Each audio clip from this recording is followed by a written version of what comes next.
In 2016, I created my first animation. I did not know anyone in my circle that knew about creating animation. I came from a family of doctors, and the closest thing I have to a close relative knowing anything about art is a handful of uncles that once played at a rock band in high school, and a great grandmother that my mother told me was a famous writer during her time. I never found her work, so I just took her word for it. So I took notes from popular YouTubers at the time, and I made something. It was pretty much a slideshow presentation starring a stickman so less detailed that I did not bother to draw a face in it. Not to mention, the premise of the animation is all about the titular character Vanilla ranting about a Minecraft Pocket Edition map at that time called Poop Factory. I was 15 at the time, so of course it would be something about Minecraft. This made using a laptop with only my two hands using free software. In this case, Windows Movie Maker and Microsoft Paint. Fast forward to today, and I've made 89 episodes of Vanilla Stickman, which recently ended in 2020.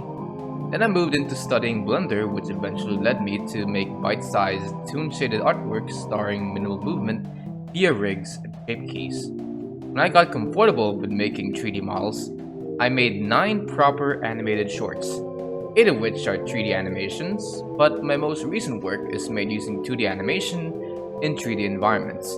Not to mention that I was able to give my 2 recent projects their own original soundtrack. A few of these projects are chosen by Peabot as some of the best content on Newgrounds on the day that they were uploaded. Heck, I've sunk my teeth so much into this medium of storytelling that I've become animation itself. Yet the fact still remains. My family still does not know anything about creating animation. It is made using a laptop with only my 2 hands using free software.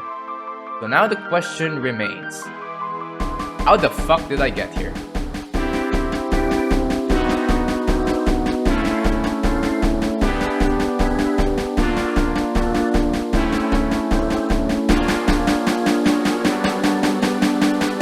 I like to think that there's no right way in making animated short films online. Some people would hop straight into drawing the first frame, while others would want to plan out their scenes on paper before making something final. Some would decide to make it out of their computers, while others, like my brother, would use Flip-a-Clip in their iPad. Heck, you can even screw digital devices all together. You can just turn on a camera and record a flipbook animation. Can't draw? Maybe you're a sculptor and would want to try out stop motion as your first project. Can't draw nor sculpt? Experiment with live actors and make experimental films like these that are still in the realm of animation. The possibilities of creating your first project are endless. But as someone who dabbled in both 2D and 3D digital animation and once attended a stop motion animation seminar in high school, each medium contains their own sets of problems and therefore different explanations as to how one can achieve their first animation. 2D animation is a guessing game as to what your in-between frames would look like. 3D digital animation is a juggle to find how to render your scene while consuming the least amount of computer power. Stop motion uses the only available materials in one's environment to make stellar works of art. Because of this, I can't really speak about the behind the scenes of these particular types of animation. This video will mainly cover my experience with making and even finding an audience for my animations. In case you did not listen to my backstory at the beginning of this video, I made 2D and 3D animations on my computer in a cartoon-looking style. I guess a lot of you are also interested in making something like this as well, considering that the most popular mediums of animation falls under these 2 categories. But even if it's not something that you're into, then I still suggest you keep watching, because I will tackle some stuff that are general yet helpful enough for everyone. Like, our first step.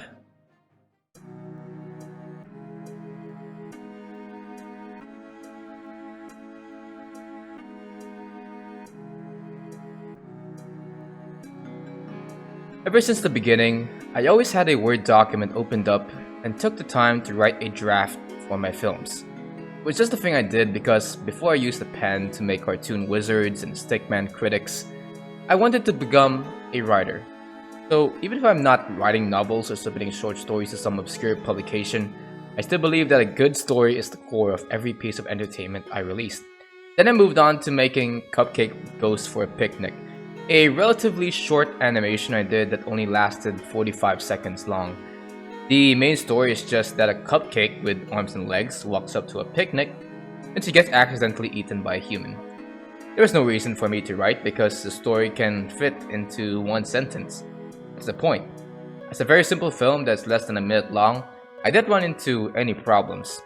However, a mistake of a lesson I've taken from this experience is that I thought that I could just roll with the ideas in my head and make quality animation going forward.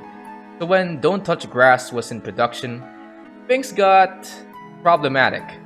The premise this time was that a cow was licking a bundle of grass one day when a soccer ball came flying and squashed the grass he was licking. The cow got angry, stood up, and kicked the soccer ball as hard as he could. The ball flies off and hits a goal somewhere off the field. The angry animal struts to another bundle of grass when a large trophy falls from nowhere and squashes the new bundle of grass. The cow gets angry and the scene ends. A little longer than usual, but still a little more than a minute long. Did I write a script for this? No. Did I wish I had written a script? Actually, yes. You can kind of tell from that short premise that I was going for a Looney Tunes vibe with this next short. I was always asking myself when I was animating, wait, how do I make this more funny? How do I position the camera to make it the funniest scene that it can be? What does the facial expression of the cow look like when he gets angry? There are also times when I've fully rendered a scene that took hours to complete, just to think, shit, I could have come up with something better. You're doing animation just because you cannot get an idea across the screen really sucks because time is your enemy when you're in this field of entertainment. So it is best to make mistakes when all it takes to redo them is just a simple press of a backspace button. Aside from writing, a new method of planning I've come to appreciate just recently is creating concept art. It only came about when I was planning to stream myself creating a 3D character model of Lucina in Blender in my own unique style. But I didn't have a thumbnail ready for this stream. I didn't want to haphazardly take a picture of her from Google, so I quickly made a doodle of her in a 2D imaging software called GIMP, only to find out, wait, this can be good reference material as well when I sculpt the character in GIMP. The difference between taking reference material in Google and making your own concepts in a 2D program is that what you create is most likely closer to what you envision than what someone else took a picture of. And thus, the version of Lucina I quickly made became a 3D model I used for Fire Emblem's Lucina in a nutshell. I guess this is why storyboarding is also a common thing in the industry, which is when animators make simple doodles of the scenes that will play in the movie before refining them into the big screen. I never did storyboarding so far because it seems to take too much time in my opinion, and the point of planning is to put my ideas on paper in the quickest time possible. But if you have a team with you, I can see where this can be pretty helpful. It ensures that every member has the same vision as the director and prevents unfixable and time-consuming errors later down the line. I guess my only advice here is to see what works best for you. If you are a visual learner, you may like storyboarding better, but if you're a reader like me, script writing can be much faster for you in terms of the planning. Now, a lot of people can have a hard time figuring out what their first animation will be all about. In my experience, it's not that I do not have an idea, but rather that my brain farts pieces of it throughout the day. So to make sure I don't forget these ideas, I carry my phone around all day. And when the time comes for my brain to have a light bulb moment, I open my notes app on my phone and write it down there.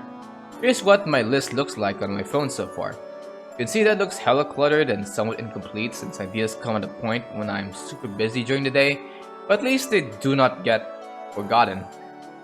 But let's just say you really have no idea what your animation is all about. The well has gone completely dry and you're a blank slate. What should you do?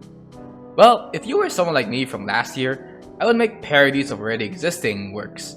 From Donkey Kong to The Road to El Dorado, I would like to think that most people wanting to get into animation are most likely going to make their first film some kind of fan creation of a popular property. I mean, why wouldn't you? A lot of us are inspired by other animated projects that came out in the past. My first animated character, Vanilla, is just a ripoff of a YouTuber I liked in the past called Grade A Underray. But parodies may seem to be too easy of a solution. You may want an original work as your first animation. How do you craft something out of nothing? Well, Two words: inspiration and experience. To explain this next segment, I want to take Feather's Snowflake and the Christmas Gift as an example. The short, which was originally a webcomic I made in 2020, was inspired by the newspaper comics and books I read when I was a kid, specifically Diary of a Wimpy Kid and Big Nate. I remembered being so invested in the method of storytelling of the latter that I incorporated it into the animation itself, a story being told panel by panel. I also love the slice of life genre that these stories take, that I also took that aspect of it. So what should it be about? I asked myself. When production started for Feather Snowflake and the Christmas Gift, Christmas was around the corner. So I was like, alright, let's make it a story for the holidays. What are some memorable things from my childhood around this time? Well, the only thing that I can remember is how many gifts I would get from relatives that were of things that I never wanted in the first place. Socks, shirts, pants. Wanted a toy, damn it. I could make a story out of that. But that's already a played out joke in most media. How can I make this different? I thought to myself, oh wait, people of the older generation are easily scammed by what they see in advertisements. What if the story is all about Feathers wanting to surprise Snowflake with a teddy bear gift, but when the order arrives days later, what he actually gets is not a teddy bear, but Teddy D Bear. A jab on my appreciation of the ridiculousness of wrestling. So you see, with all these things that inspired me, and all the things that I've experienced, I was able to craft a hodgepodge that uniquely formed into a new idea. So cool, you have an idea. What do you do next?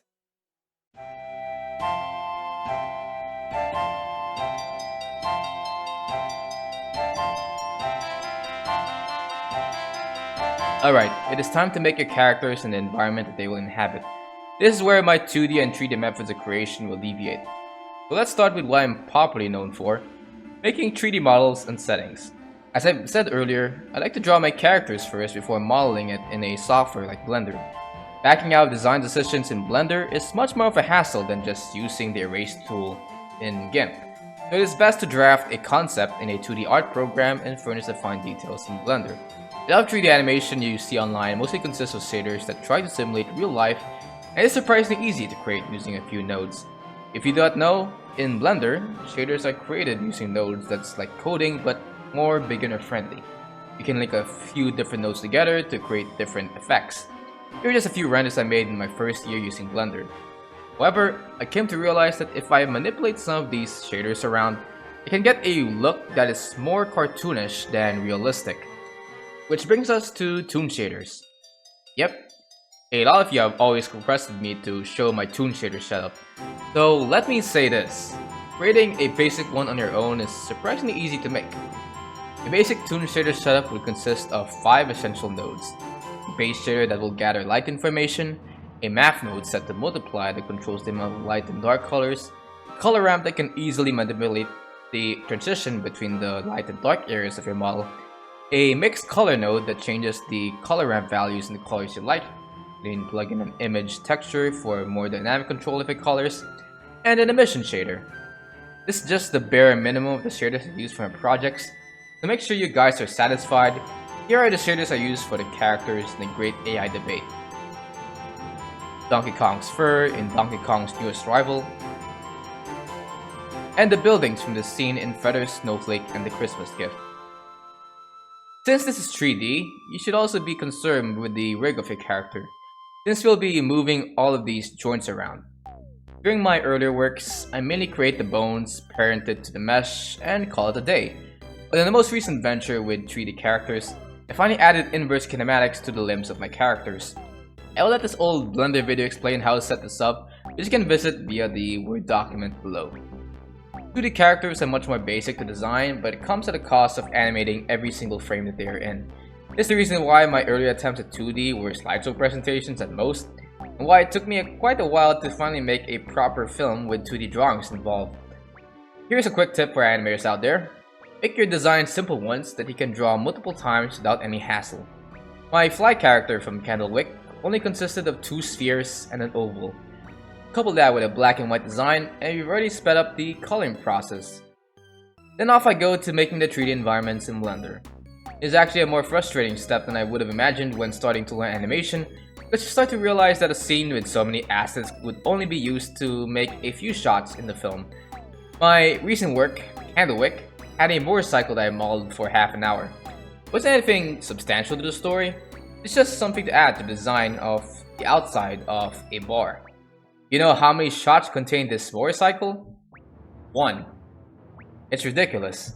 This is why I sometimes don't give a shit about the environment. A great AI debate took place in this art gallery, and to fill up the walls of this said gallery, I just gathered a bunch of old art I have lying around on my Blender folder. Fire Emblem's Lucina in a nutshell takes place in this dreamlike training room from FE Engage, and this only had a cylinder and a plane as the background. Looking back, I think these two animations aged the worst because it now feels like the story is taking place in the back room. Environment really does add to the overall project because it gives life to your character. Here's the original character sheet for the fly from Candlewick. It's a design I ripped from one of my old doodles from back in the day. In a blank background, you would think that this is part of a comic strip in the newspaper. But what if you put this character in a graveyard scene like this one? Now the mood changes. Not only did you erase the goofy nature of the character, but you also give this character a backstory. Why is he visiting the graveyard? Did someone close to him die? Why is everything black and white? What you've now crafted is at least a sentimental character, and at most, a horrific story come to life. After doing research, there is a way you can speed up the making of environments in Blender. You can just download assets online. In fact, there's a Blender add-on you can download called Blender Kit that gives you so many assets to work with without opening up your browser at all. While I do appreciate the option, I do not know how I feel about putting things in my project that are not fully mine. Plus, with the style of my animations, there's always a look I try to achieve that cannot be seen in most realistic models in the Blender market, so I always avoid this option. But you guys can try this if you want to. There is nothing wrong with just using a few assets. Just be sure to credit the original creator as much as you can when you do so.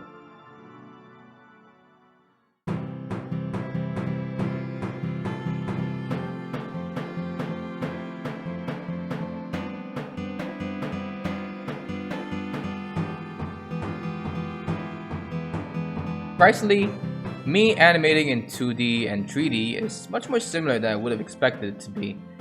A lot of the animation lessons I've learned is from Alan and his tutorial channel, Alan Becker Tutorials. He has an amazing series on the 12 Principles of Animation you can go check out. I want to highlight that video of him about post-to-post animation and straight ahead. They are two common ways of animating a character. Essentially, straight ahead is when you animate a character or an object frame by frame from start to finish, while post-to-pose is when you first draw the keyframes of a character, then draw the in-betweens later. A lot of character animations I do both in 3D and 2D uses the latter method of animating. Make the first frame, then the last, then everything in between. It guarantees that all actions in between connect to the end and doesn't under or overshoot it. In 2D characters, I animate in twos, meaning that each frame should last 2 frames before moving to the next frame. To me, this feels like the perfect speed for my animation, which only has a few in-betweens, but you guys can go experiment on which ones work best for you. Animating once results in a smooth animation, but if you are inexperienced and draw a small number of frames per action, you're going to get quick lightning-fast movement. Animating on trees is also an option, but it looks a lot stiffer and is more so a choice you would make if you want your animation to deviate from realism. Since I used a 3D program to make Candlewick, I was given the added benefit of making 3D models for my 2D character. Here it is, right here. And I would use this model mostly as a reference whenever I feel unsure about how the character looks when the camera looks at him in one angle. You should also try this method as well if you have a hard time applying perspective on a character and have a little background in 3D programs. If you don't know how to make your own 3D models, you can always find references online that look similar to the character that you draw. That way, things look consistent and neat to the viewer. The other method of animation, which is straight ahead, is not something I use a lot, but I do apply it on things that are unpredictable in nature, like a fire being ignited in this scene right here. I do not need to know the end frames of the fire because the fire in real life is random in its movement, so the incohesive results of straight ahead are much better than pose to pose. Straight ahead is also great for creating multiples. In Donkey Kong's Newest Rival, I wanted to animate the monkey himself punching an NFT rapidly. And to add to that effect, I created multiples, an animation shortcut animators use to simulate fast-paced movement. Since this is supposed to be a chaotic scene, I copied a bunch of Donkey Kong's hands a bunch of times and had their location randomized for each frame. And just like that, I applied the concept of multiples in a 3D animation. I guess it is time to talk about the specifics of 3D animation. There are a lot of tools in a program like Blender that streamline the animation process for some of the models I've created. For example, the in-betweens in Blender can be created by the computer via the positioning and rotation of your keyframes. You don't need to draw each frame like in 2D animation. At first, I abused the heck out of this feature in Blender. However, if you look at my first few animations, you can see that they were very robotic in their movement. This is the raw result of depending on Blender in making the in-between frames. However, a quick fix to this is to add stepped interpolation, which makes the animation more choppy. You can also edit how animation frames ease from one keyframe to another by just a few clicks in the graph editor. A little chart that shows how location, rotation, and scale keyframes transition to one another. This is pretty confusing to look at first, but trust me, this gets easier with time. Because of how resource intensive 3D animation is, I did have a lot of footage of me making movement in Blender. But let me just say that for most of the time, you need to simulate the feeding of movement and cheat the system due to the low power of making stuff in a gaming laptop. In Ben 10 about the Omniverse, when I wanted Alien X to punch Vilgax, I started off with a running animation. Since he is an omniscient being, instead of taking time to create a running animation for the alien, I simply have him fly to Vilgax, change the rotation of his body, and raise its arms a bit. Zoom lines will then appear behind him to simulate that he is going fast. When he finally lands the punch, the screen fades to white. Why animate an arm swing when you can just transition from a flight animation to a single frame with no movement whatsoever? To sell the impact with the punch, lines moving up simulate the intensity of the blow, and then you show Vilgax being blown back to his landing pod on the next scene, which is achieved by simple location and rotational keyframes. From what I've described, this is much better than animating each limb of the body. Of course, it could have been much better of a scene if I put more effort in the animation. I don't want the final product to be a complicated PowerPoint presentation, but when working with low-power devices like a laptop, a lot of things has to be boiled down in creative ways to make sure that whatever you planned out can get animated. You want to make sure that the blue screen of death does not meet you while animating on a file you have not saved. So the main takeaway is not to sell for less. That's not what I'm going for. What animators need is to strike the balance between quality and efficiency if resources are not on your side. Tools are not supposed to hinder an artist from reaching his or her potential. You just need to find a unique way to skirt around low-powered GPUs and bad ventilation.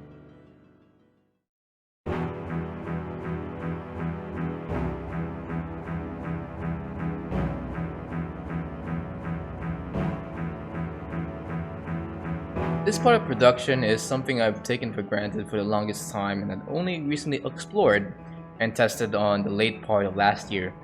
Music and sound is not a skippable aspect of production. It is a necessity. You don't know how many animations are uploaded in Newgrounds with so many great visuals, but when you put on the earphones, what you get is ear rape or no sound at all. This really does diminish the quality of the film and turns it from a 5-star to a 3-star right away. Give you an example, here is a punch from Freddy's Snowflake and a Christmas Gift without sound.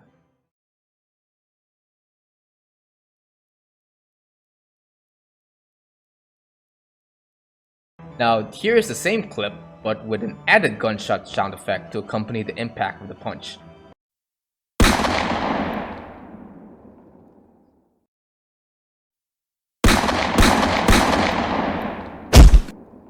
Notice by just adding one little sound font, I was able to elevate an animation with a little movement to a scene that really leaves an impact on the audience. You can suddenly feel the weight of the punch, the number of bones broken, and the bear character's consciousness leaving him. Music can also be a way to change the mood. Take for example, The scene from Donkey Kong Shoo's Rival without any sound at all.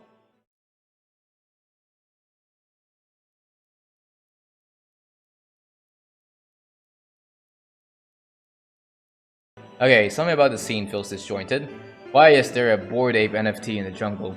Is he supposed to be a hero or a villain? I certainly don't want this to be the hero of the story. Now, here is the same clip with the music added.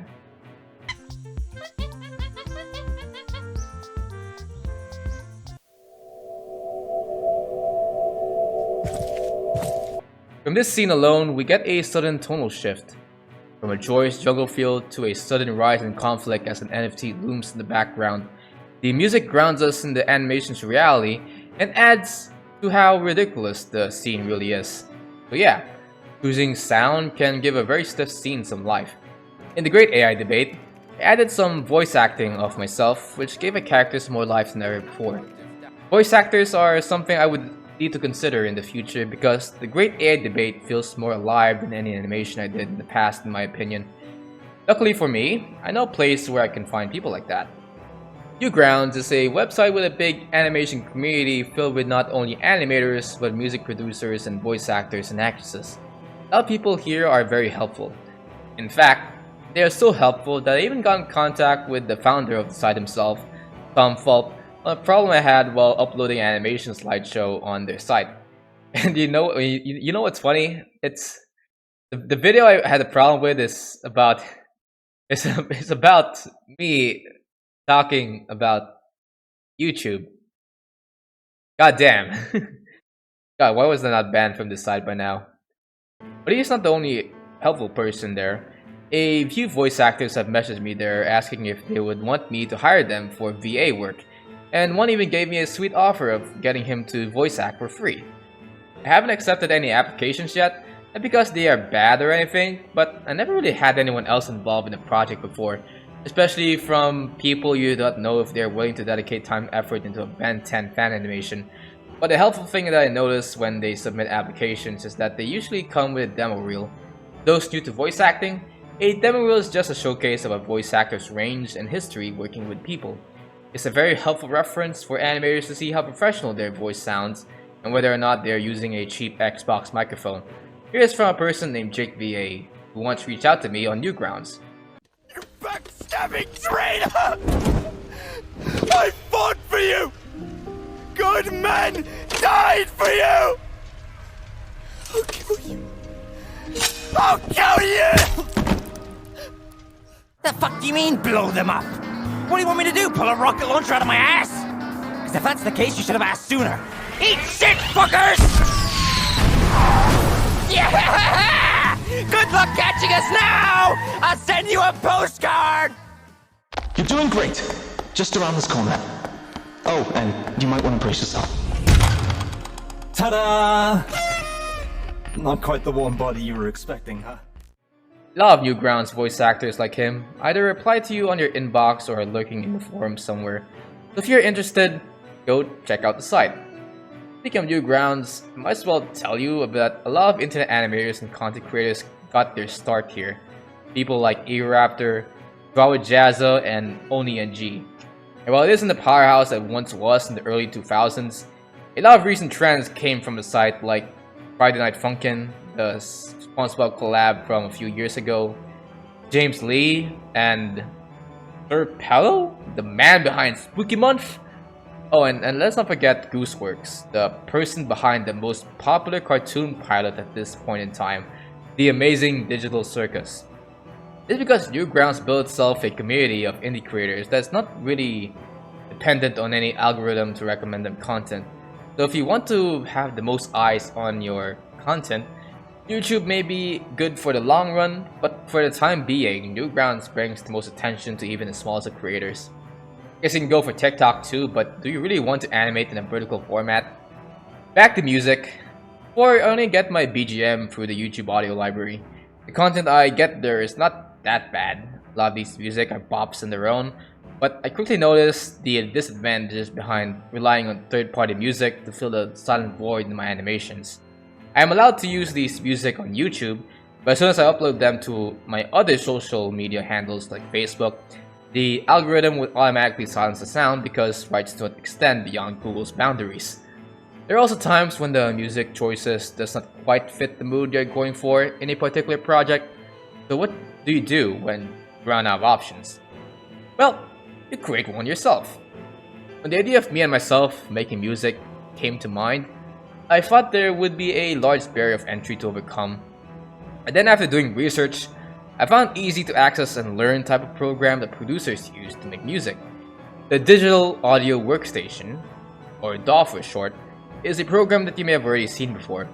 Think of all the times you were recommended videos of a piano roll playing a cover of your favorite music on YouTube. That's essentially a part of a DAW program. DAWs come preloaded with music samples and VST plugins to simulate the sound of instruments playing notes on your screen. The following music sample is something I've made in a DAW program called LMMS entitled Revelation.